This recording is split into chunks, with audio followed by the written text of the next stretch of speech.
One soul, six lives, endless consequences. From a 19th century Pacific voyage to a dystopian future, a single act of kindness ripples through time, transforming a killer into a hero and sparking a revolution. Mystery, action, and romance intertwine in a breathtaking journey across the past, present, and future. This film tells the stories of six people's souls across different time periods, weaving their journeys together to show how their lives connect and influence each other. The first storyline follows a lawyer named Adam Ewing in the early 1800s. His family is involved in the slave trade, and he is sent to the Pacific to finalize a contract for Maori slaves with a local slave trader. On his way back home, Ewing discovers a runaway slave named Autua hiding on the ship. When Ewing saves Autua's life, the two form an unexpected bond. Meanwhile, Ewing realizes that the ship's doctor, Henry Goose, is slowly poisoning him while pretending to treat his illness. Goose's true motive is to rob Ewing as he grows weaker. Autua steps in and saves Ewing, and through their time together, Ewing's views on slavery begin to change. He returns home and, along with his wife, decides to leave the family slave trade behind and become an abolitionist. His journal, which documents his journey and his rescue by Autua, is later published as a book. This book is eventually discovered by the next character in the interconnected storyline. The second storyline follows Robert Frobisher, a talented but struggling young composer in the 1930s. Determined to make a name for himself, he manipulates his way into a job assisting an aging composer, Vivian Ayres. While staying at Ayres's mansion, Frobisher stumbles upon a published copy of Adam Ewing's journal and begins reading it. However, he never finishes the journal, and it remains unclear how it influences his musical work. During his time there, Frobisher starts a secret affair with Ayres's wife. Their relationship, combined with Ayres's arrogance and belief in his superiority, creates deep conflict between them. When Ayres hears Frobisher's original composition, the Cloud Atlas Sextet, he demands credit for it and threatens to destroy Frobisher's already fragile reputation. During a heated argument, Frobisher accidentally shoots Ayres and then flees. Although Ayres survives and sends the police after him, Frobisher realizes his career and life are ruined. Before taking his own life, he finished the Cloud Atlas Sextet and sends it to his lover and friend, a Cambridge student named Rufus Sixsmith. Years later, in the third storyline, an older Rufus Sixsmith meets the next main character. By this time, Frobisher's Cloud Atlas Sextet has been recorded and released as an album. Though it remains obscure, it has left a lasting impact on those who have heard it. The third storyline follows a journalist named Louisa Ray in the 1970s. She meets renowned physicist Rufus Sixsmith by chance when they both get stuck in a broken elevator. After they part ways, Sixsmith tries to contact Ray again to warn her about a dangerous conspiracy. He has uncovered a report exposing major flaws in the design of a nuclear reactor, but powerful people are trying to keep it hidden. Before Ray can meet him, she discovers that Sixsmith has died under suspicious circumstances, staged to look like a suicide. Her instincts tell her there is more to the story, and as she investigates, she finds Sixsmith's classified report. Along with it, she also discovers a collection of letters that Sixsmith received decades earlier from Robert Frobisher while he was composing the Cloud Atlas Sextet. Ray soon crosses paths with Isaac Sachs, a scientist who believes in her mission and helps her. However, the head of the nuclear company, CEO Lloyd Hooks, sends his top enforcer, Bill Smoke, along with security officer Joe Napier, to stop her. Smoke has already murdered Sixsmith and later kills Sachs as well. As Ray gets closer to exposing the truth, Smoke makes multiple attempts on her life. In the end, Napier turns against Smoke and stops him, helping Ray escape a deadly encounter. Ray finally publishes the Sixsmith report, revealing the dangerous flaws in the reactor and forcing its shutdown. The fourth storyline is set in modern times and follows Timothy Cavendish, the owner of a struggling publishing company. His fortunes change when he publishes a biography of a violent criminal. Initially, the book is a failure, but everything changes when the thug kills a critic by throwing him off a balcony. The scandal makes the book an overnight sensation, bringing in unexpected wealth for Cavendish. However, his success turns into a nightmare when the thug's associates come after him, demanding money. Cavendish, who doesn't have the funds they want, realizes he is in serious danger. Taking his brother's advice, he flees by train to a supposed safe house.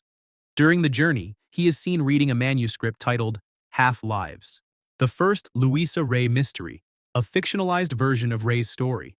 When he arrives at his destination, he believes it is a hotel, only to discover the next day that it is a nursing home. The staff runs the facility like a prison, refusing to let residents leave, and Cavendish realizes he has been tricked by his brother, who wants him locked away. Every attempt to escape is blocked by the strict staff, whose real purpose is to detain troublesome relatives. Determined to break free, Cavendish teams up with 3 other residents and devises a daring escape plan. They successfully outwit the staff and flee. Once he regains his freedom, Cavendish turns his bizarre experience into a best-selling book, which is later adapted into a film.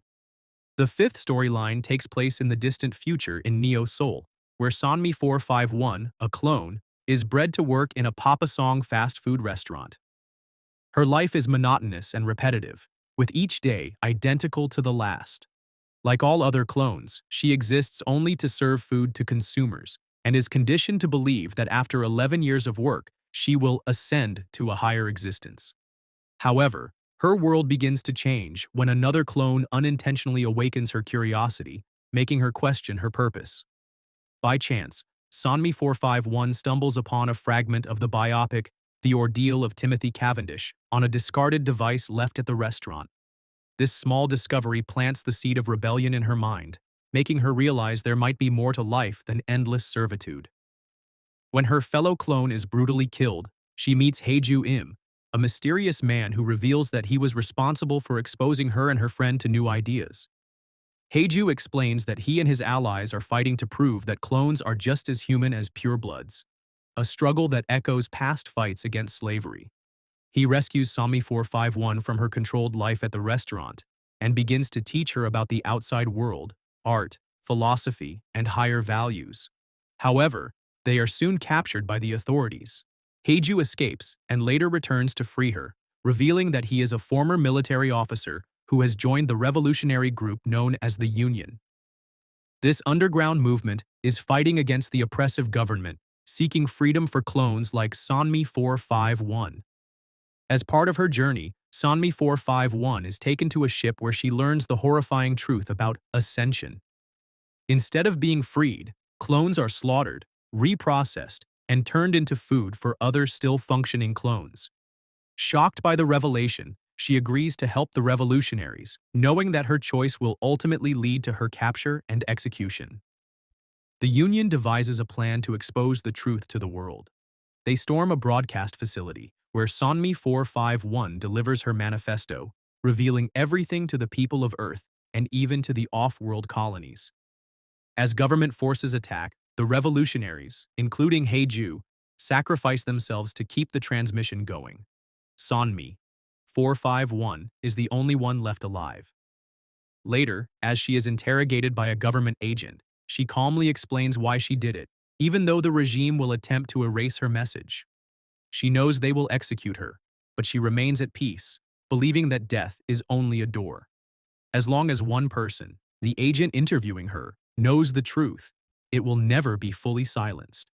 The 6th and final storyline follows Zachary, a tribesman living in a post-apocalyptic Hawaii, about 100 years after Neo Seoul has been swallowed by the ocean.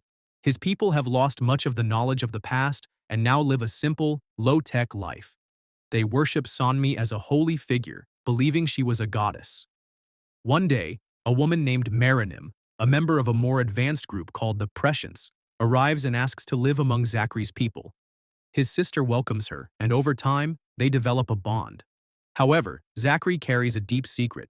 When his village was attacked by savage warriors known as the Kona, he hid in fear while they killed his brother-in-law and nephew. Many in the tribe suspect his cowardice, making him an outcast, though his sister and niece still love and accept him. Marinim asks for a guide to take her across the mountains to a place she believes is important, but the tribe refuses because they see the area as cursed and dangerous. When Zachary's beloved niece falls gravely ill, he realizes that only Marinim has the knowledge and medicine to save her. In desperation, he agrees to take her across the mountains in exchange for her help. As they travel, Zachary is haunted by his people's superstitions and hears the voice of old Georgie, the god of death in their beliefs, urging him to kill Maranim and protect his tribe from the outsider. But Zachary resists these thoughts, sensing that Maranim is different from what his fears tell him. Eventually, they reach a massive abandoned facility where Maranim reveals the truth. Earth is dying, and even the Prescients won't survive unless they can reach the off-world colonies. Most of her people believe those colonies are gone, making her journey a desperate hope. She then tells Zachary that Sonmi was not a goddess, but a real woman who once fought against oppression. She shows him proof, old recordings and pictures, shattering his lifelong beliefs. When they return to Zachary's valley, they see smoke rising in the distance. Realizing his tribe is under attack, Zachary rushes ahead, only to find everyone slaughtered by the Kona. His sister lies dead, and he frantically searches for his niece. Inside their hut, he finds a lone Kona warrior passed out from drinking. In a rage, Zachary kills him. Suddenly, he hears a noise and discovers his niece hiding in a small space. At that moment, the other Kona warriors return and, seeing their fallen clansman, begin searching for whoever killed him. Zachary and his niece flee, but the Kona quickly give chase. They catch up to Zachary in the same forest where he once hid in fear as his brother-in-law was murdered.